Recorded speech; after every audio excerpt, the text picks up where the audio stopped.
This is about a system of injustice, barbaric treatment toward individuals that's closed behind these walls, out of sight, out of mind. They murdered somebody behind bars. And it was not death at the hands of incarcerated people. It was death at the hands of correctional officers. All the correctional officers had the opportunity to get their stories in line after they knowingly transported someone during a schizophrenic break and violated his rights. He was in the state's mental health prison.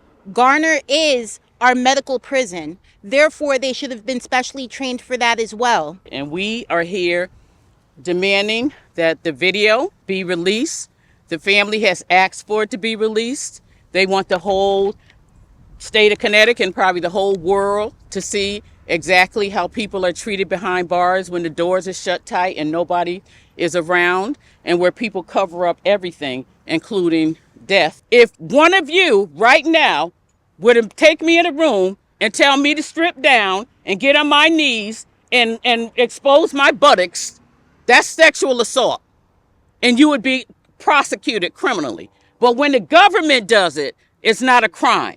That's the problem I have. We have so many criminals in here right now in this department committing so many crimes. They should be in the cage with the people that they're guarding, but they're not. Why? Because they're government officials, so they get a pass. It is unconscionable to us as legislators that we have just casually been complicit in this happening over and over in a number of facilities. Casual killing and then cover up.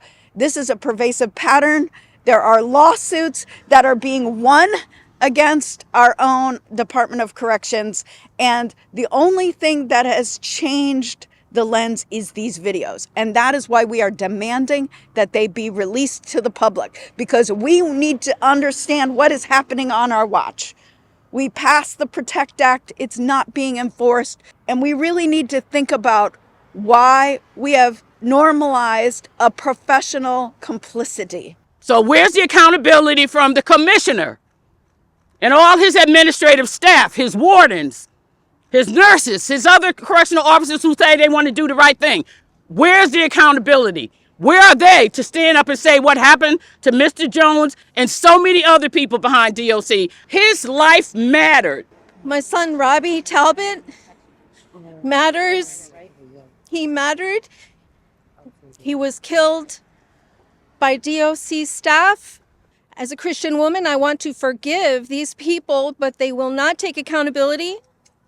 They will not take responsibility, and they won't change. DOC is meant to break you, and they matter. My brother, Guillermo Serrano, he matters. My father, Marwan, who fought in civil rights with Black Panthers, he matters. My son matters. That's right. This is the pattern and practice of what goes on at the DOC, and you have to learn about it. You have to do the research. The power of the people, it's a quote that I had remembered, is stronger than the people in power. Right. So continue to manifest, continue to stand ground, because that is what they are afraid of. People speaking up for those who cannot and no longer speak up for themselves. Where's the accountability? Where are they to stand up and say what happened to Mr. Jones and so many other people behind DOC? We are responsible and we want to change. And I'm waiting to hear those words. I'm waiting for them to take acknowledgement of what they did. They murdered somebody behind bars. And they need to acknowledge that and do what they can for that family. And fighting the family is not doing what they can. That family needs to heal, like so many of our families.